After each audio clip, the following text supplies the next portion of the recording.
এই বলে তিয়াসা আকাশ ফুল হাতে জলে নামে। ঠান্ডা জলে তার শরীর কেঁপে ওঠে, চারপাশ অন্ধকার। আমি আমি কি পারবো? কিন্তু কিন্তু না, আমি পিছিয়ে যাব না। সাহস করে সে জলের আরো গভীরে নামে।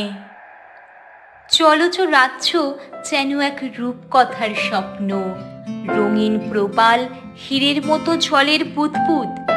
রূপলি মাছেরা মৃদু আলোয় সাঁতার কাটছে। তিয়াসা এক গভীর স্রোত পেরিয়ে যখন চোখ মেলে দেখে, তার সামনে ফুটে ওঠে এক জাদুর জেলখানা, তৈরি ক্রিস্টাল ও প্রবালের। আর তার ভিতর এক জলপরী। জলপরীটির নাম রূপসী।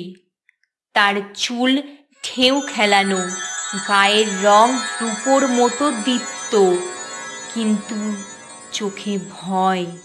যেন এক নদীর রানী কাঁদছে নিঃশব্দে। তিয়াসা ধীরে ধীরে এগিয়ে যায় তার কাছে। তুমি তুমি মানুষ হয়ে এখানে এসেছো? হ্যাঁ, আমি তোমার বন্ধু। তুমি নিশ্চিন্তে থেকো, আমি তোমাকে মুক্তি দেব। এই বলে তিয়াসা জলপরীটির বাঁধন ধীরে ধীরে খুলে দেয়। আলোর রেখা ভেঙে পড়ে চারপাশে।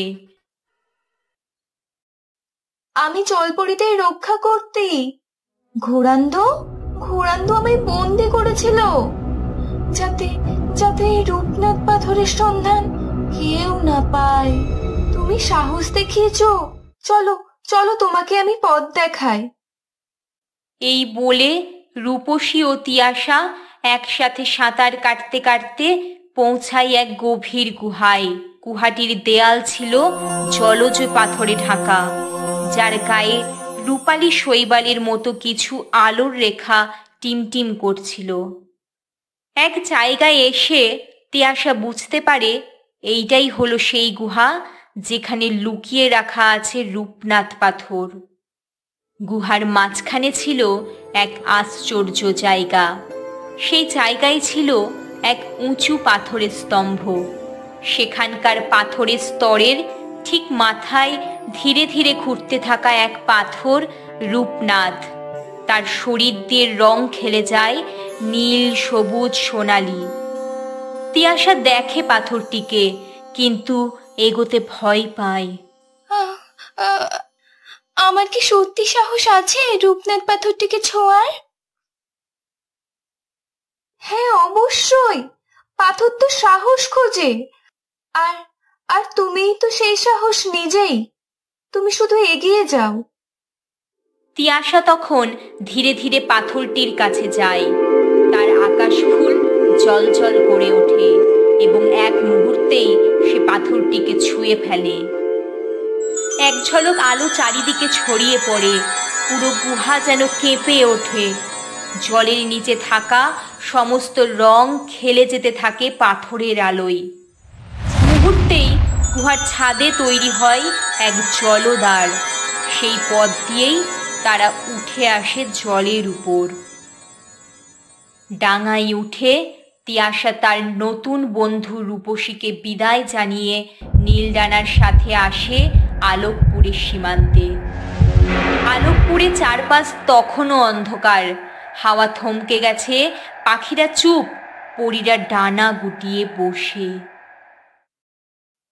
রানীমা, এ হলো আমার বন্ধু তিয়াসা। ও জলপরীদের দেশ থেকে এনে দিয়েছে রূপনাথ পাথর। তিয়াসা এগিয়ে দেয় রূপনাথ পাথরটি রানীমার হাতে। এই নিন রানীমা। তোমাকে অসংখ্য ধন্যবাদ মা, তুমি আজ এই পরিরাজ্যকে বাঁচালে। রানীমা আরো বলেন, এই রূপনাথ পাথরকে সূর্যের আলোয় ধরতে হবে, ঠিক ঠিক মাঝ দুপুরে, যখন আকাশের আলো সবচেয়ে নির্মল। তখন এই শক্তি জাগবে। সবাই মিলে পাথরটিকে নিয়ে যায় আলোকপুরের আকাশ মন্দিরে, এক বিশাল স্বচ্ছ গম্বুজের নিচে। ঠিক সূর্য যখন মাথার ওপর, রানী পাথরটি উঁচু স্তম্ভে স্থাপন করেন। হঠাৎ করেই আকাশে বাজ পড়ে, এক আলো বিস্ফোরণ ঘটে, এতটা উজ্জ্বল যে সবাই চোখ বন্ধ করে ফেলে। তারপর শুরু হয় জাদু। ঘোড়ান্ধ তখন এক অন্ধকার পর্বতে বসে নিজের শক্তি বাড়াচ্ছিল। তার অন্ধ চোখ হঠাৎ চলচল করে ওঠে।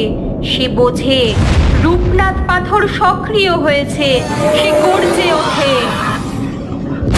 না না, আলো ভিজতে পারে না, আমি আবার ছিটকে পড়বো আলোর জন্য, না না।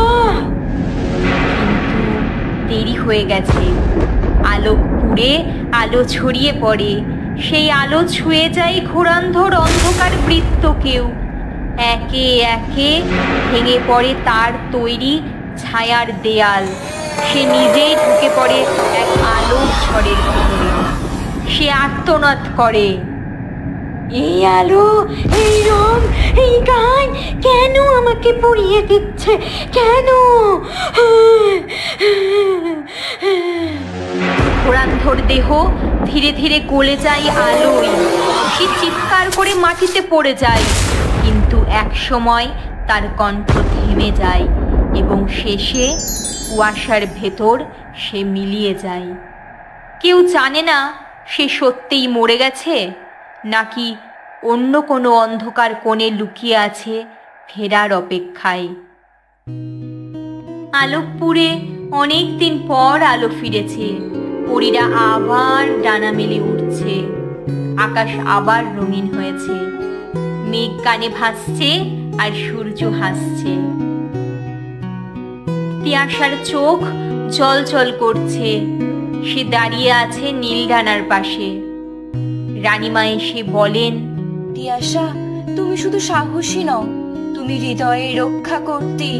আজ থেকে তুমি আমাদের ডানা ও জলের দুই জগতের সম্মানিত বন্ধু। তিয়াশা কিছুই বলতে পারে না, শুধু আকাশের দিকে তাকিয়ে থাকে আর এক ফোঁটা চোখের জল গড়িয়ে পড়ে।